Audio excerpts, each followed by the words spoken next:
जय श्री राम दोस्तों, divine tales में आपका हार्दिक स्वागत है। आज हम देखेंगे श्री राम लक्ष्मण सहित विश्वामित्र का जनकपुर में प्रवेश। तो चलिए शुरुआत करते हैं। चौपाई। चले राम लक्ष्मण मुनि संगा, गए जहान जग पावनी गंगा। गादि सुनू सब कथा सुनाई, जे ही प्रकार सुरसरी मही आई। भावार्थ, श्री राम जी और लक्ष्मण जी मुनि के साथ चले। वे वहां गए जहाँ जगत को पवित्र करने वाली गंगा जी थी। महाराज गादी के पुत्र विश्वामित्र जी ने वह सब कथा सुनाई, जिस प्रकार देव नदी गंगा जी पृथ्वी पर आई थी। तब प्रभु ऋषिन्न समेत नहाए, विविध दान मही देवन ही पाए। हर्ष चले मुनि वृंद सहाया, बेगी विदेह नगर नियराया। भावार्थ, तब प्रभु ने ऋषियों सहित गंगा जी में स्नान किया। ब्राह्मणों ने भांति भांति के दान पाए। फिर मुनि वृंद के साथ वे प्रसन्न होकर चले और शीघ्र ही जनकपुर के निकट पहुंच गए। पूर रम्यता राम जब देखी, हर्ष अनुज समेत विशेषी। बापिन कोप सरित सरनाना, सलिल सुधा सम मनि सोपाना। भावार्थ, श्री राम जी ने जब जनकपुर की शोभा देखी, तब वे छोटे भाई लक्ष्मण सहित अत्यंत हर्षित हुए। वहाँ अनेकों बावलिया, कुएं, नदी और तालाब है, जिनमें अमृत के समान जल है और मणियों की सीढ़ियां बनी हुई हैं। गुंजत मंजू मत रस भृंगा, पूजत कल बहुबरन विहंगा। बरन बरन बिकसे बन जाता, त्रिविध समीर सदा सुखदाता। भावार्थ, मकरंद रस से मतवाले होकर भौरे सुंदर गुंजार कर रहे हैं। रंग बिरंगे बहुत से पक्षी मधुर शब्द कह रहे हैं। रंग रंग के कमल खिले हैं। सदा सब ऋतुओं में सुख देने वाला शीतल मंद सुगंध पवन बह रहा है। दोहा। सुमन बाटिका बाग बन, विपुल विहंग निवास। फूलत फलत सुपल्लवत सोहत, पूर चहुन पास। भावार्थ, पुष्प वाटिका फुलवारी बाग और वन, जिनमें बहुत से पक्षियों का निवास है, फूलते फलते और सुंदर पत्तों से लदे हुए नगर के चारों ओर सुशोभित है। चौपाई। बनई न बरनत नगर निकाई, जहाँ न जाई मन तह ईन लोभाई।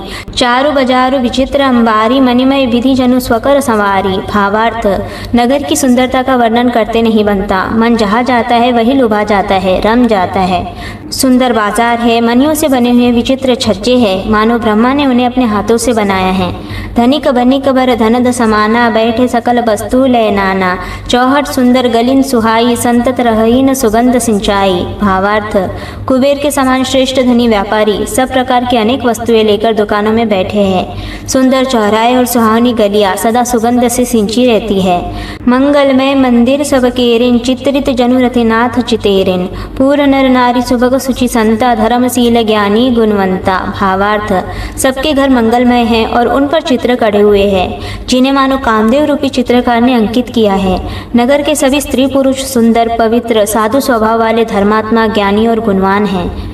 अति अनूप जहन जनक निवासु, वितखहीन विबुध बिलोकी बिलासु। होत चकित चितकोट बिलोकी, सकल भुवन शोभा जनुरोकी। भावार्थ, जहाँ जनक जी का अत्यंत अनुपम सुंदर निवास स्थान महल है, वहाँ के विलास ऐश्वर्य को देखकर देवता भी थकित स्तंभित हो जाते हैं। मनुष्यों की तो बात ही क्या। कोट। राजमहल के परकोटे को देखकर चित्त चकित हो जाता है। ऐसा मालूम होता है मानो उसने समस्त लोगों की शोभा को रोक घेर रखा है। दोहा।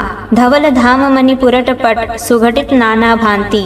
सिय निवास सुंदर सदन, शोभा किमी कही जाती। भावार्थ, उज्ज्वल महलों में अनेक प्रकार के सुंदर रीति से बने हुए मणि जटित सोने की जरी के पर्दे लगे हैं। सीता जी के रहने के सुंदर महल की शोभा का वर्णन किया ही कैसे जा सकता है।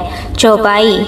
सुभग द्वार सब कुलिस कपाटा, भूप भीर नट मागध भाटा। बनी विशाल बाजी गजसाला, है गए रख संकुल सब काला। भावार्थ, राजमहल के सब दरवाजे फाटक सुंदर है, जिनमें वज्र के मजबूत अथवा हीरो के चमकते हुए किवाड़ लगे हैं। वहाँ माथत राजाओं, नटों, मागधों और भाटों की भीड़ लगी रहती है। घोड़ों और हाथियों के लिए बहुत बड़ी बड़ी घुड़सालें और गजशालाएं बनी हुई हैं, जो सब समय घोड़े, हाथी और रथों से भरी रहती है। सूर सचिव सेनब बहु तेरे, नूप गृह सरिस सदन सब केरे। पुर बाहिर सरसरित समीपा, उतरे जहन तहन विपुल महीपा। भावार्थ, बहुत से शूरवीर मंत्री और सेनापति हैं। उन सबके घर भी राजमहल सरीखे ही है। नगर के बाहर तालाब और नदी के निकट जहाँ तहाँ बहुत से राजा लोग उतरे हुए डेरा डाले हुए हैं। देखी अनूप एक अवराई, सब सुपास सब भांति सुहाई। कौशिक कहे मोर मनुमाना, यहाँ न रही रघुवीर सुजाना। भावार्थ, वही आमों का एक अनुपम बाग देखकर, जहाँ सब प्रकार के सुभिते थे और जो सब तरह से सुहावना था, विश्वामित्र जी ने कहा, हे सुजान रघुवीर, मेरा मन कहता है कि यही रहा जाए।